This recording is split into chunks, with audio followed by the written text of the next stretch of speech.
in 1977. When it was opened, Prince Charles said it looked like a nuclear power station. I'm inclined to agree with him. Yeah. He doesn't like many of the new buildings in London. I think he prefers the older things in life. Like Camilla. Like that building on the left, Somerset House, the home of the Inland Revenue, and also an art gallery exhibition centre. By the way, did you know Prince Charles's favourite restaurant is McDonald's? Took his wife there yesterday for a Happy Meal. 35 years to complete. It stands 365 feet high, 1 foot for every day of the year, as the world's second largest unsupported cathedral dome in the world.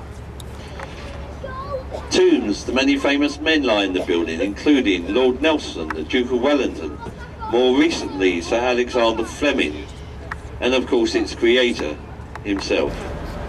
People often call this the Hollywood of London. Lots of films and television programmes are made here. There's an opening to the right at Saviour's Dock. It was up there Charles Dickens set the sticky end of Bill Sikes in the famous novel Oliver Twist. Also where Fagin had his lair. Some of the scenes of Oliver Twist was filmed there. Some of the boat chase in the James Bond film The World Is Not Enough, and some of the last Harry Potter film was filmed in St Saviour's Dock. Looks very much today as it could have done during the time of Charles Dickens. Just on the right. Just past the dock there's a glass building with a pink surround. The top apartment there was the very famous apartment in the film A Fish Called Wanda. Lots of television programmes are made in this area. The Knock, The Bill, London's Burning, Spooks, all filmed here. On a low water spring tide, when it's very low or very high at certain times of the year, if you come here by boat, you will see a very large beach all the way down to the right. Very muddy beach. Every year, about the 3rd or 4th week in August, so September, they cover the beach with sand, and that's where they film Home and Away and Baywatch.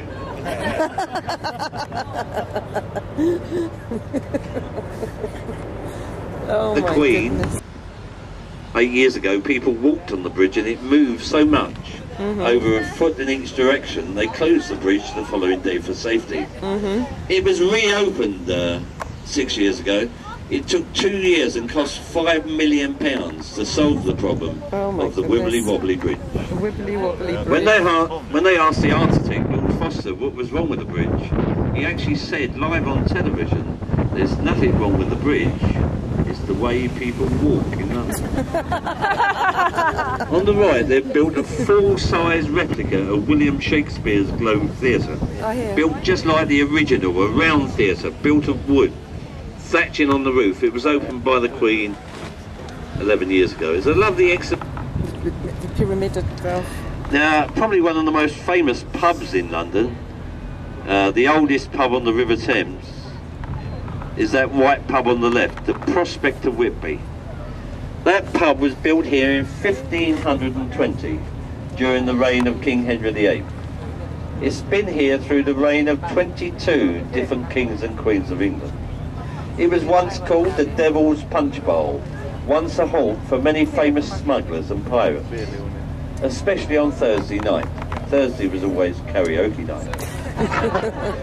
They changed the name to the Prospect in the 18th century when the coal carrying vessels from Whitby in the north of England used to come here to discharge their cargoes of coal for London.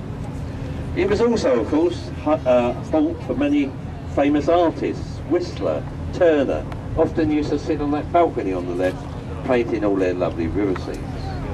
In fact, if you go to that pub in the evening, even today, you're very likely to see lots of famous artists. I was in there about 2 weeks ago, actually. I saw Vincent van Gogh. I said, do you want a beer? I said, no, I've got one here. Oh. That's the oldest pub on the river, built in 1520, the Prospect of Whitby. Someone asked me if there's any... The execution was called the Grace of Wapping, Wapping being the area on the left. The area foreshore here was called Execution Dock. See the pub just coming into view now on the left. And of course, if they was really bad, they were sent to Australia. Now they send them back playing very good rugby and cricket. Oh dear. It's funny.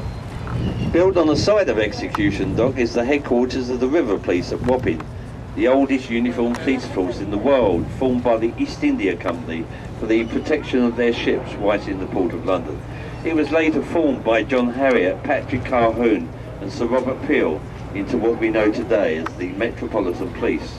The River Police are some 15 years older than the famous Land Police in London.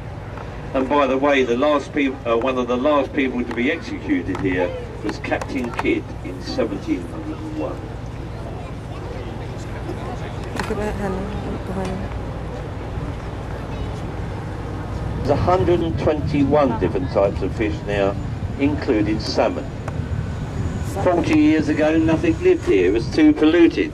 Wow, look at the Thames Water have done a brilliant job. 3 years ago, they ran a big advertising campaign throughout London saying, don't buy bottled water, drink water from the tap. Oh. It's safe to drink tap water here. I've been drinking it for over 60 years, never done me any harm. Also recommend it for washing your hair.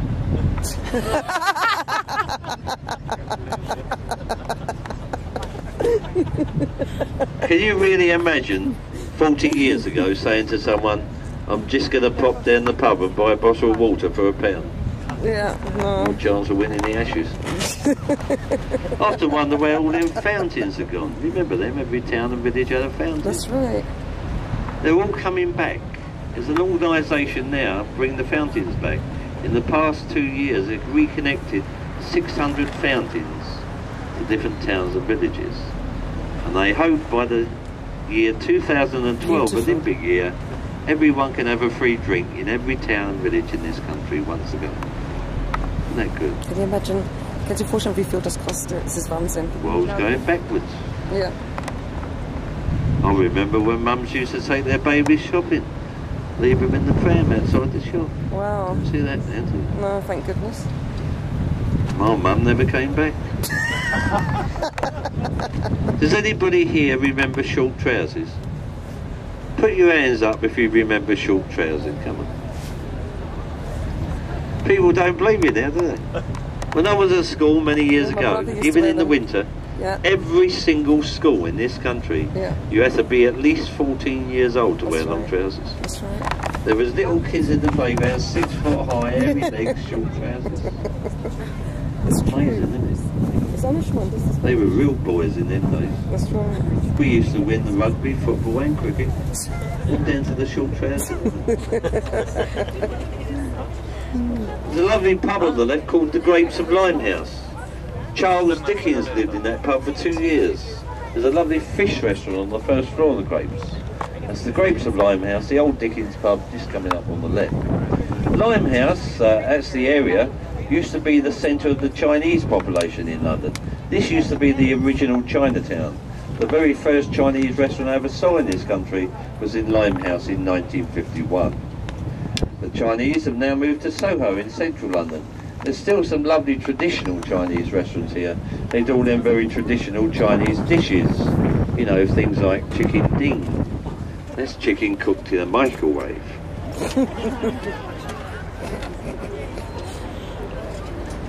It's not a very nice day again, is it? I thought we were going to ever get any sun. It rained all last summer. It rained most of this summer. There's only 119 shopping days left to Christmas. All the bills are going up, electric, gas, petrol, going up in price. My old dog died yesterday. Oh. I had that dog for 14 years, he was a lovely dog. I'm not going to buy another one. I think I'll buy 2 goldfishes, call them 1 and 2. At least if one dies, I've still got 2. Oh. Some people actually travel 12,000 miles to listen to this rubbish.